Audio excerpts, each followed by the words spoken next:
Notícia péssima para os aposentados. O STF, pelo ministro Alexandre de Moraes, acabou de negar um pedido importantíssimo para essa luta. Estamos mais uma vez nos sentindo derrotados, companheiros, mas sempre soubemos que a luta é árdua e que as chances são cada vez menores. Nem por isso vamos deixar de lutar até o último segundo.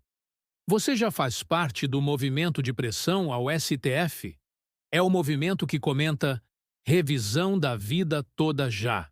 Quanto mais pessoas comentam, mais os vídeos são recomendados e mais pessoas ficam sabendo do absurdo que está ocorrendo com os aposentados do nosso país. Então, se você quer ajudar nessa luta, comente neste vídeo. Revisão da vida toda já. Mas vamos à decisão do ministro Alexandre de Moraes.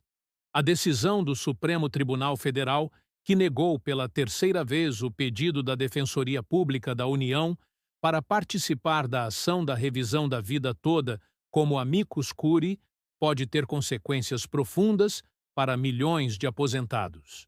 Embora o julgamento continue, essa exclusão sinaliza uma tendência preocupante de enfraquecimento das vozes, que representam os mais pobres e vulneráveis no processo.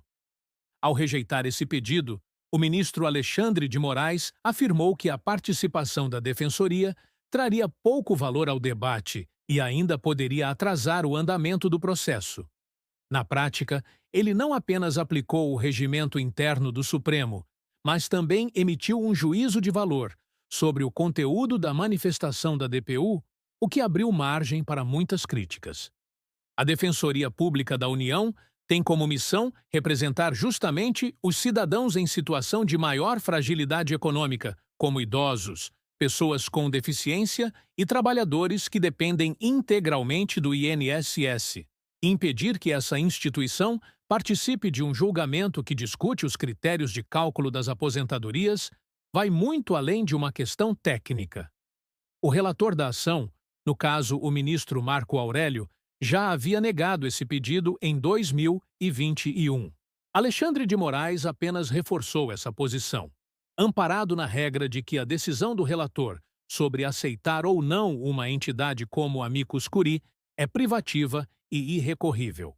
Isso está previsto no regimento do STF e já foi confirmado em decisões anteriores da Corte. Mas o que chama a atenção nessa nova decisão não é apenas a repetição da negativa. É o argumento de que a contribuição da Defensoria seria pequena demais para justificar sua participação, o que levanta uma discussão relevante.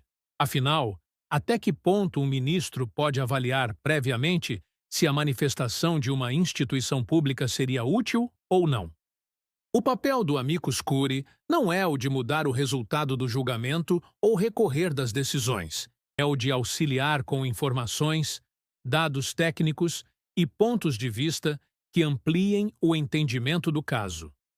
Mesmo que o conteúdo da manifestação não fosse considerado decisivo, permitir que a DPU trouxesse argumentos a partir do contato direto com aposentados poderia enriquecer o debate. O Supremo Tribunal Federal reconhece formalmente a importância dessa figura processual. O amicus curiae serve para aumentar a pluralidade no julgamento de temas complexos e com impacto social. Negar a participação da Defensoria sob o argumento de que ela não acrescentaria muito à discussão soa como uma desconsideração institucional. O tema da revisão da vida toda é um dos mais importantes dos últimos anos no campo do direito previdenciário. Ele envolve o direito de aposentados de incluir no cálculo de seus benefícios contribuições feitas antes de julho de 1994. Em muitos casos, isso pode significar um aumento significativo no valor da aposentadoria. Ao longo dos últimos anos, o julgamento da revisão da vida toda passou por diversas reviravoltas. Em 2022, o STF reconheceu o direito dos segurados, mas desde então surgiram novas ações, recursos e tentativas de limitar os efeitos daquela decisão. A insegurança jurídica se tornou uma marca desse processo. No meio disso tudo, a Defensoria tenta, desde 2021, contribuir com o debate. Ela argumenta que, por representar os mais pobres, deve ser ouvida em uma ação com impacto direto sobre milhões de aposentadorias. Mas seus pedidos foram sistematicamente negados, o que gera desconforto entre juristas e defensores dos direitos sociais. A justificativa do ministro Alexandre de Moraes, ao dizer que a manifestação da DPU teria ganhos reduzidos e comprometeria a celeridade do processo, foi além do aspecto técnico. Ele fez uma análise do possível conteúdo da contribuição, o que ultrapassa os limites esperados de uma decisão processual. Essa avaliação subjetiva não é comum nesse tipo de decisão. Normalmente, quando um pedido de amicus curiae é negado, isso se baseia apenas em critérios formais, como prazos ou pertinência temática. Mas, neste caso, o ministro decidiu avaliar a utilidade do que poderia ser apresentado, algo que não costuma ser exigido em nenhuma fase do processo. Esse detalhe é relevante porque acende um alerta sobre a forma como o STF tem lidado com entidades que representam os interesses dos mais vulneráveis. Ao limitar a participação de uma instituição com histórico de atuação técnica e social, a Corte pode estar fechando espaço para contribuições valiosas. Vale lembrar que a participação da Defensoria não obrigaria os ministros a acatar seus argumentos, mas permitir que ela se manifestasse oralmente por 5 ou 10 minutos, ou mesmo que entregasse memoriais por escrito, ajudaria a construir um julgamento mais aberto e representativo. Mesmo que a decisão final não mudasse, o simples ato de ouvir a DPU contribuiria para a legitimidade do processo. A exclusão de uma voz como essa empobrece o debate e fortalece a sensação de que os segurados estão sendo deixados de lado em uma discussão que é essencial para suas vidas. A revisão da vida toda não é apenas uma disputa técnica entre advogados e ministros. É uma questão que pode mudar a realidade financeira de milhões de aposentados, que contribuíram por décadas e agora lutam por um cálculo mais justo de seus benefícios. Nesse sentido, negar a palavra à defensoria significa perder a chance de trazer ao julgamento a perspectiva de quem vive na pele as dificuldades do sistema previdenciário. São aposentados que recebem valores baixos, enfrentam filas, revisões intermináveis e não têm recursos para contratar bons advogados. Ao contrário do que o ministro afirmou, a DPU tem muito a acrescentar. Ela representa um número significativo de aposentados que, sem essa voz institucional, ficam à margem do debate.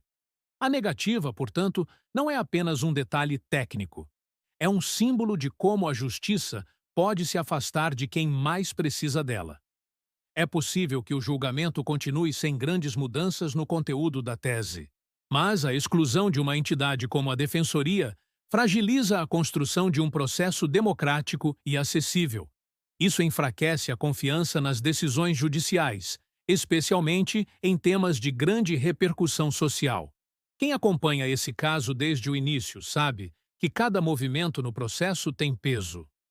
Desde o primeiro reconhecimento da tese, passando pelas tentativas de revisão, até decisões como essa, que definem quem pode ou não participar do debate. Quando uma corte impede a manifestação de uma instituição pública que atua diretamente com os aposentados, ela transmite a mensagem de que as estruturas democráticas não estão plenamente abertas a todos os segmentos da sociedade. Mesmo sem poder de voto ou de recurso, a Defensoria poderia ajudar a construir um julgamento mais sólido. Sua exclusão é, no mínimo, um desperdício de oportunidade. E em um país com tanta desigualdade, desperdiçar oportunidades de ouvir quem representa os vulneráveis é um erro que custa caro. A decisão pode até ser juridicamente válida, mas precisa ser analisada também sob a ótica da justiça social. Não basta que as regras sejam cumpridas. É preciso que elas sejam interpretadas com sensibilidade, principalmente quando estão em jogo os direitos de milhões de brasileiros que dependem do INSS. Se você assistiu até aqui e entende a importância de abrir espaço para quem defende os mais pobres, comente a frase: revisão da vida toda já. Assim, a gente sabe quem realmente se importa com essa luta.